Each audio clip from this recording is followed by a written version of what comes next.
Welcome, traders. And so it is Saturday, the evening, the 23rd of July, but I'm actually recording this for the week commencing Monday, the 25th of July, 2022. I just want to recap quickly on what's going on in terms of news that I think is worth just being aware of before we go into the economic calendar for this week coming up. So first of all, the ECB responded to inflation on the Eurozone with a 100 basis point hike, which is larger than expected, but it feels as though they're playing catch up. But what this could do then is introduce a stronger euro. We've got COVID cases on the rise. These are usual strains that are happening. We haven't managed to really kind of completely lock that down. And so cases are on the rise again. So something just to be aware of. And obviously cases that will be on the rise will usually be newer strains that are potentially worse or harder to get control of. So just be aware of that. Monkeypox is a new kind of strain which is related. It's from the same family produced smallpox, but we've got cases in the UK as well as in the US. So that's a new plague. That's fantastic. Then we've got first case of polio in the US in 10 years, and this is 100% due to this rise in folks, parents not vaccinating their children. And so we're going to have new stuff that we've eradicated in the past is going to start to make a return. We've got what was kind of surprising, of course, was that in the UK we kind of broke above 40 degrees for the first time, at least in recorded history. So that was a bit of a shock, and obviously that's quite hot. This is interesting. We don't hear a lot out of China, but there is kind of the GDP, quarterly GDP was lower than expected. Their financial markets are taking a little bit of a hit, but also their property markets are taking a hit as well. And so there's always a fear of contagion because it is the second largest GDP in the world compared to the US, or at least close to the US. And so there is always a bit of a concern there. And then, of course, interestingly enough, Italian government also reshuffling their prime minister. Mario Draghi is out. And so, we've had that with Boris in the UK. So we've got quite a bit of stuff going on. Interestingly enough, I need to check the dates on it, but I do believe that Brussels ran without, Belgium actually ran without a government for like 6 months with no issues. So it is possible that it can happen. Maybe we need to take a break from that. And then we've got US inflation at 9.1%, which is also obviously that stuff we can have a look at now. That just accounts for what's going on with the US dollar. So now we just don't see responses around the world. Now, in terms of economic calendar this week coming up, really what I'm going to be focusing on largely will be the US's responses to the, how are they, what are their rate hikes going to be, because they were accelerating it. They're still concerned about inflation. And so the question now is, they're going to be very aggressive. Are they going to jump ahead, or are they going to just proceed at a predictable rate? So we're likely to see a real battle there between euro dollar at parity, as well as obviously because a stronger dollar, but also now potentially a stronger pound and a stronger euro. So we're going to have to see how that all plays out. And then, of course, just usual stuff, potentially things like growth rates as well. Anything here related to inflation is really where I would expect, if there's any surprises, I would expect to see some increased volatility on those individual currency pairs. All right, that being said, let's go and have a look at the charts. Okay, so looking at the US dollar index, so we had a bit of a decent correction this week. We've produced a swing high on the weekly bar. I do think it is feasible that we would see the market correct down here towards 105 to 104. It is even possible it could go a little bit further than that, but at a minimum, I would expect it to come back down towards 105 this week. And it would be interesting as well to see where that monthly candle settles. I mean, if you look here, for example, euro dollar, we are at parity.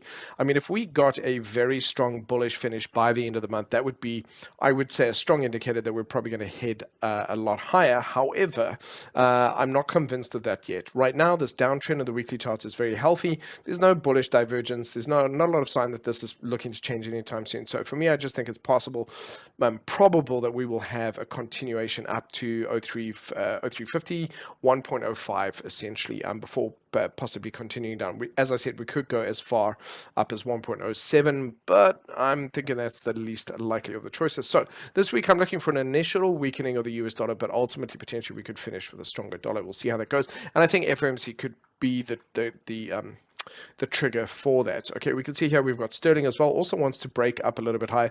We've got that possibility there of a bullish candle there, swing low on the weekly. So we could be at the beginning of a move to the upside there as well, certainly up to 1.2 if that's going to be the case. Again, also as possible, it could go as far as 1.26 or as high as that previous one.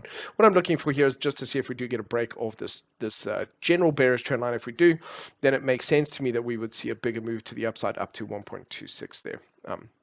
Looking at the Australian dollar against the US dollar, generally this has been reluctant to go below this 0.68 level, and it's keen to push back up here. You can see that weekly actually having just broken below and pushing back up.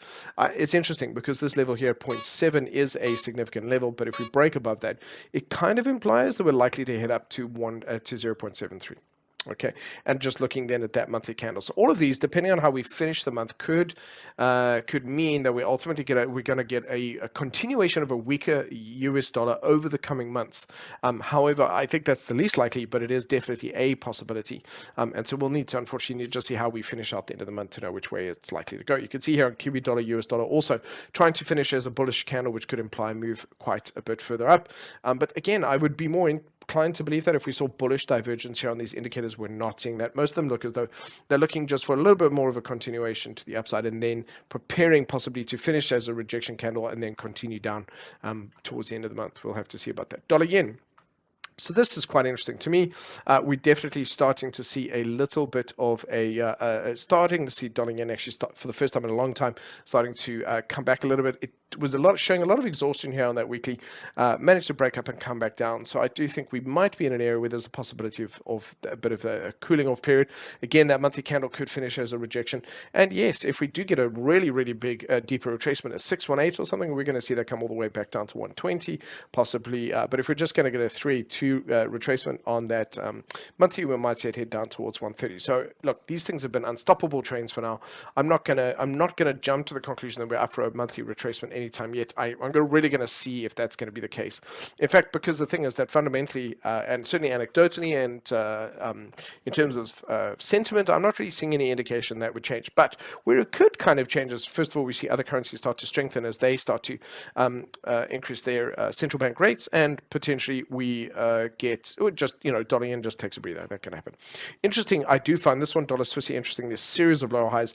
This actually looks as though it's very much preparing to break lower on that weekly basis. What did I just put in that I simply just vanished for me? There we go. Must have been something else. It would be this one here. Let's just get rid of that there. So yeah, I'm looking, keep an eye on this 0.95 level, but it looks as though if it keeps going and closes near the low, there would be a break out to the downside, and they would head down to 0.92. Let's look at dollar CAD.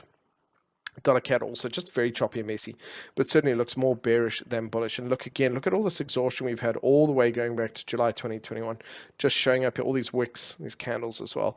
All these, I beg your pardon, these wicks with these tail shadows as well, but these wicks just struggling to really get it to just lots of kind of exhaustion and depletion. Really doesn't want to go that much higher. Dollar ruble as well, just bringing in this one to have a look at it. Now it's just going sideways, treading a lot of water, so not expecting much from this now. I think for the foreseeable future, it's going to stay in this area. Seems to be that this correction down was compensation for the move to the upside, and that's all it really is, coming back down. Euro Swissy is continuing to tick lower, folks. So again, I'd definitely keep an eye, just an ear to the ground for anything coming out of SMB with regards to any kind of intervention or grumblings or anything they're concerned with. But we're now below parity, and it's interesting, historically this has been the case for these almost for its entire kind of life. I find that fascinating. And so, yeah, it just seems as though no sign of that stopping at this time, which could be great for shorting opportunities. I'll just keep an eye out for any bullish divergence that shows up on that 4 hour. But for the most part, I expect it to continue onwards. Okay, gold, looking at metals. Gold is producing currently a nice little bullish candle there. It didn't close near the high. That would be a nice strong finish. It's still in a downtrend. At this point, if we break the high of it, I would expect a retracement back up to the upside. So if we are going to get that weaker dollar for this week, then that is something that makes sense. We would see gold start to break and head a little bit higher. And again, we'd have to finish this nice and strong. I think if we're going to get a nice push, if we're going to see a longer term or medium term move on the dollar in the same direction. Silver as well. Silver also trying to put in a base here. You can see nice little rejections there, and so price is trying to turn around. There's some bullish divergence coming in here on the daily.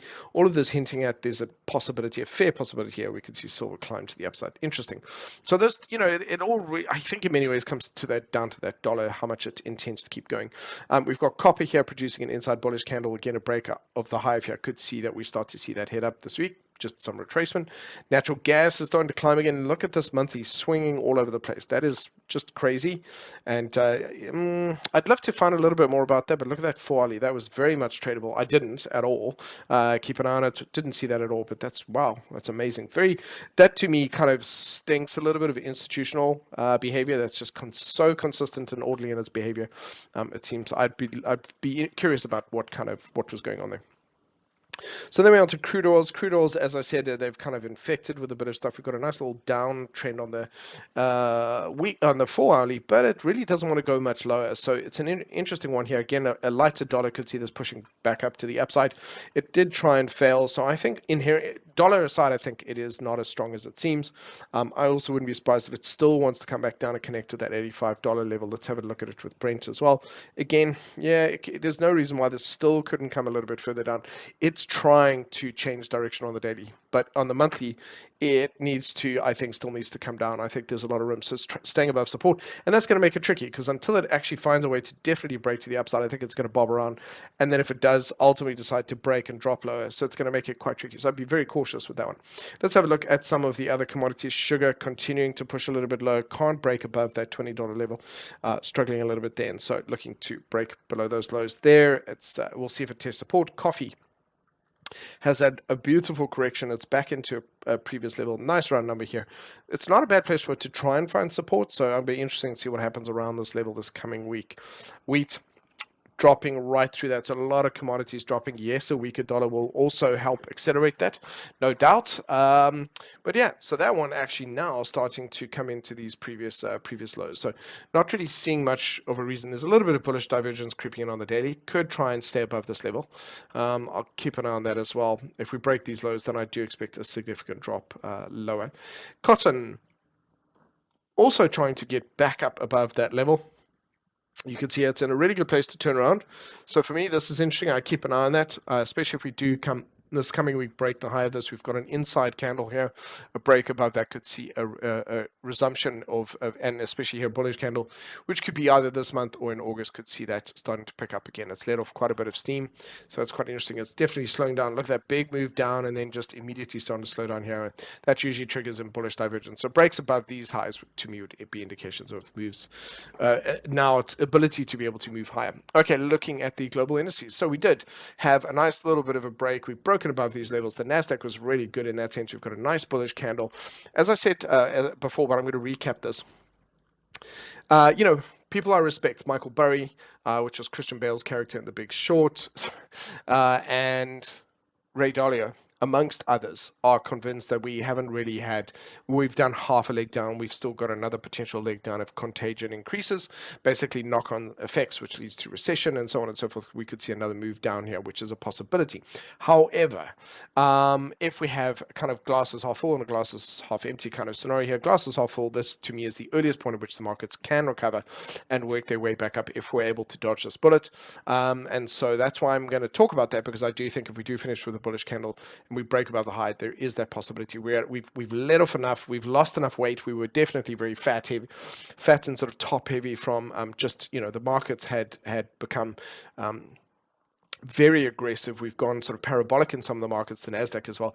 We have definitely lost a bit of weight. I think that's a good thing. This is an area where we could recover from.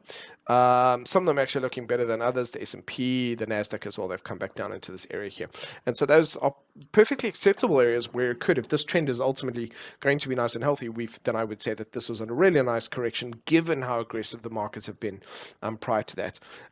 And so, yes, I'm interested to see if that is ultimately going to be the case. I would really, to feel that confidence, I need the market to close where it is now or higher than this to feel that feel that the market has got the potential in the next candle in the next month to keep going higher. Look at the Nasdaq here as well. So these are all bullish inside candles. If, however, they close near the lows, so we get a lot of kind of, let's call them gravestone dojis or just kind of bearish rejection candles, then we might still see the markets continuing to go low. So it was really nice to see the Nasdaq breakout, nice little bullish breakout pattern here. I do think that if we're going to get that continued dollar weakness and we've got a bit of optimism returning to the markets, we're going to see the markets, if nothing else, try and go higher. And it's really when we start to break the previous weekly highs that we have something significant to write home about. Okay, looking at the Russell 2000, also a bit of a level there is trying to break through. That's not bad. Can it come back and find support on the previous highs and then carry on from there? All of these are going to have the same challenge ahead of them. Let's look at the FTSE. FTSE is showing a lot of nice rejections of the lows here, coming into previous level of resistance and finding support. These are great places for it to technically carry on. So this is pure technical trading looking at it. These are valid places for it. So for the most part, what I do want to see here on the DAX is to see it break and close above these levels. I want to see that it can, I want to see it succeed in breaking through this level of resistance in the past and see that it can finish up above that. If it can't, then, you know, now it's really about this week, can it follow through? Not just, last week made sense. We're overextended to the downside. We do need to have a bit of a correction to the upside. Now it's a question of, okay, was that all we have, or do we still have juice to go further?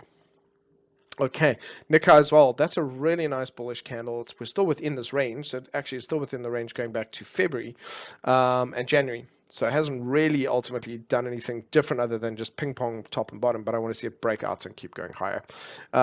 S&P. Also, not bad. I'm not unhappy with that. It's really come back down to the 50-period moving average and bounced off here. It's done that in the past. It can do it again. It's not impossible. Okay, that's us. Oh, so that's the ASX. I beg your pardon. I said S&P. It's the ASX. Okay, out of Australia. All right, so Glencore. Moving on to equities of interest. Glencore's come back down into the moving averages. If it produces a bullish finish here, nice little bullish monthly candle, then my expectation is for it to, especially if we can break the high that in August, is to see the market push up back up to the upside there. We've got Tesco as well back into this area. I really would like to see it come back and test this level of resistance as support. That's the best kind of setup, but right now I'm watching. I'll take it if it produces a monthly candle here, but it's starting to look more and more bearish on the 4 hours. So again, this week there might be some initial, we could see different directions this week. Amex, very interesting. Look at it gap up and then sort of gap up aggressively. Really nice double bottom bullish divergence. All of these are really clear signs that it's looking to head higher. We did get that break through that kind of bearish angle, so that's quite nice to see that happening. So I can get rid of that now. That's sufficient to me to see that as a break to the upside. And actually, again, it has a similar challenge. I need this to this week close up above this level. Okay, but so far looking like it is possible it could do that. Again, well, you know, Apple here has done a really nice move to the upside. It's very aggressive in terms of those, but you know, there are some new product announcements and there's a whole lot of stuff going on. It may very well be as a result of that. ARC Innovation, not succeeding just yet, needs to break up above this level. Did manage to get a little bit high this week, but it's back down at these highs, these previous highs here. Let's see if we can find some support and break up above that level. But it is a swing low technically, folks, which means that especially if we close nicely this month, this is showing that it then could have the potential to hit up a little bit higher. So that's these are all interesting things happening. Okay, so staying away from this, AT&T as well, having gapped right down. I've spoken about this a lot in the past. Again, I was expecting to see if it could get out of this range. It's come back. It's actually gapped down quite aggressively. I'm not sure why that is. I don't even think it's important to find out why. But yeah, interesting to see that took a knock. Let's see who else, if anyone else has suffered anything like that. Berkshire, my man, Warren Buffett and Charlie Munger, my guys, looking good. Nice level of support, producing a nice bullish inside candle. Again, all of these look good if they can break above the highs. Okay, I don't mind if they come back down this week and they got to finish to the upside. All of that looks good. The dollar will play a factor, folks. And again, the dollar will play a factor. The euro is one thing that can push the dollar around. That is a possibility. But we need some optimism this week, and so we'll have to see how that plays out.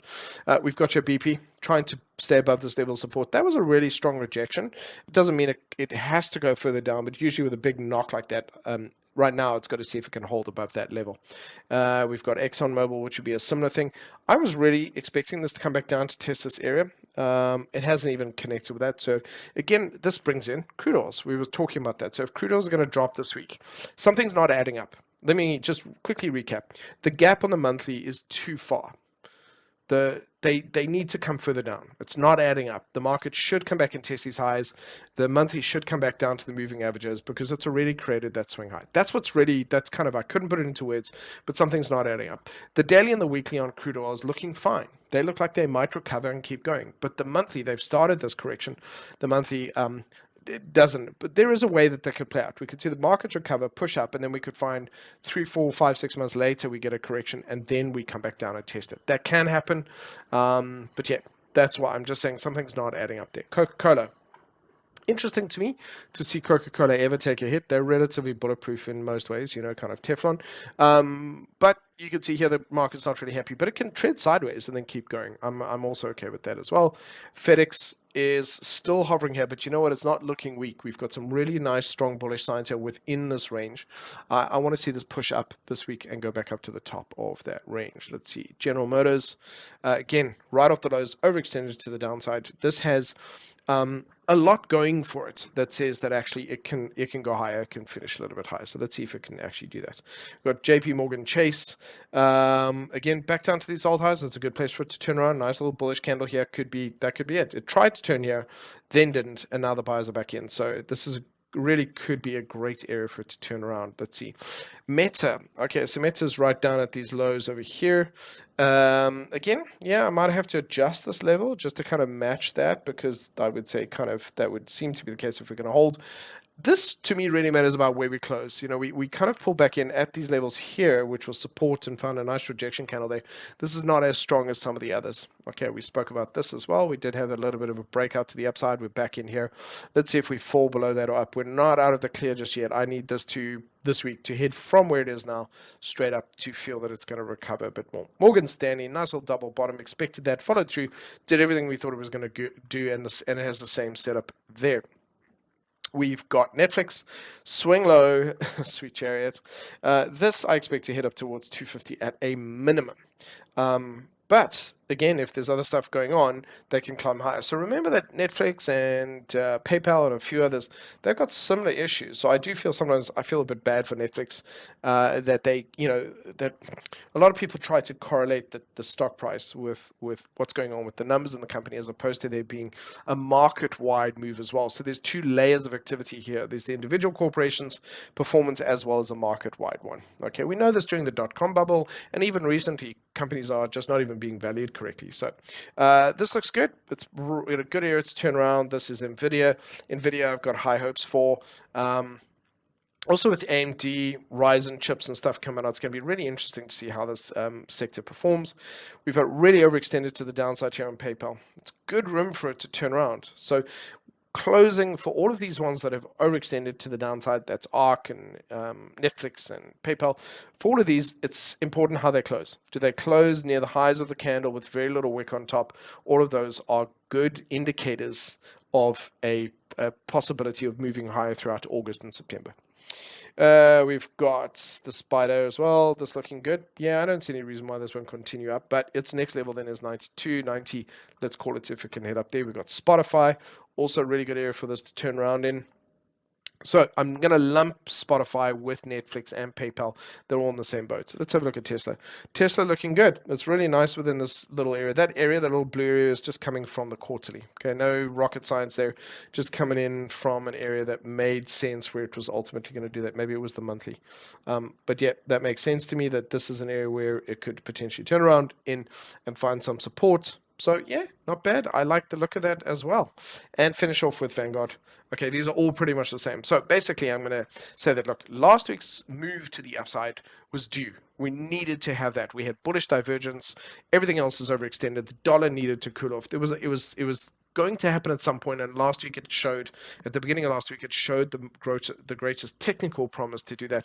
The question now is that dollar ready to just keep going as a steam train, or are we going to see further kind of cooling off of it, which obviously would be great to have anyway, just because we need everything to calm down a little bit. And all of that, I think, would help boost a lot of these charts over here as well. Let's have a look at the T-notes, because I just want to kind of wrap up relatively quickly. We've got, great, overextended, finishing up. Look, there have been a lot of points over the last over the last year and a half where I've been expecting this to move higher. These are good signs. That's a particularly bullish setup here. It needs to break this high here. So once it breaks up that, then I expect it to accelerate to the upside. Let's see if it can ultimately do that. We've got the Euro Bunt as well. It's done a really nice strong rejection of the lows and a nice bullish swing low. All of this shows, to me at least, that if it can get through this level, it's got an easy move up to 160 there.